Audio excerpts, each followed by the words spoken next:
एक बार कुछ सहाबाए किराम सनम समुद्र के रास्ते सफर कर रहे थे। सफर के दौरान उनका जहाज एक भयानक तूफान में फंस गया और कई दिनों तक लहरों में भटकता रहा। आखिरकार वो लोग एक अनजान टापू पर जा पहुंचे। जब वे किनारे उतरे तो उन्होंने एक अजीब सा जीव देखा जिसका पूरा बदन घने बालों से ढका हुआ था। उसकी हालत ऐसी थी कि समझ में नहीं आता था कि उसका आगे का हिस्सा कौन सा है और पीछे का कौन सा। सहाबा ने उससे पूछा, तू कौन है? उसने जवाब दिया, मैं जस्सासा हूं। फिर उसने कहा, इस टापू पर एक किले जैसा मकान है।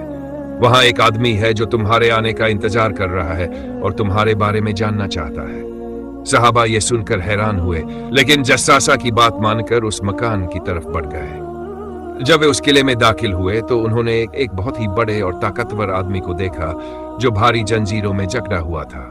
उसके हाथ, पैर और गर्दन लोहे की बेड़ियों से मजबूती से बंधे हुए थे। उस आदमी ने सहाबा को देखकर पूछा, तुम लोग कौन हो? उन्होंने जवाब दिया, हम अरब के रहने वाले हैं। हम जहाज पर सवार थे, मगर तूफान ने हमें रास्ते से भटका दिया और हम इस टापू पर आ पहुंचे। इसके बाद उस कैद किए हुए आदमी ने उनसे कुछ सवाल पूछे। उसने पूछा, मुझे बताओ, क्या नबी उम्मी मुहम्मद के बीच जाहिर हो चुके हैं? सहाबा ने जवाब दिया, हाँ, वो जाहिर हो चुके हैं। उसने फिर पूछा, क्या लोग उनका कहना मान रहे हैं? उन्होंने कहा, कुछ लोग उन पर ईमान ला रहे हैं और कुछ इनकार कर रहे हैं। यह सुनकर उसने कहा, सुन लो, मैं दज्जाल हूं। जल्द ही मुझे बाहर निकलने की इजाजत दे दी जाएगी।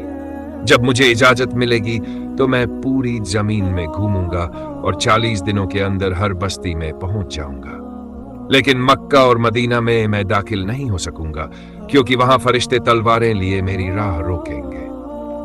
यह सब सुनकर सहाबा बहुत डर गए और जल्दी से अपने जहाज की तरफ लौट गए। जब वे मदीना पहुंचे तो रसूलुल्लाह सल्लल्लाहु अलैहि वसल्लम की खिदमत में हाजिर होकर पूरा वाकया बयान किया। रसूलुल्लाह सल्लल्लाहु अलैहि वसल्लम ने फरमाया, उसने जो कुछ कहा वह सच कहा। वह वास्तव में दज्जाल ही है। वह इसी तरह जंजीरों में बंधा हुआ है यहां तक कि अल्लाह ताला उसे निकलने की इजाजत देगा। दज्जाल का वजूद एक हकीकत है। आखिरी जमाने में वह निकलकर लोगों के लिए बहुत बड़ा फितना बनेगा। इसलिए हर मोमिन को चाहिए कि वह दज्जाल के फितने से अल्लाह की पनाह मांगता रहे।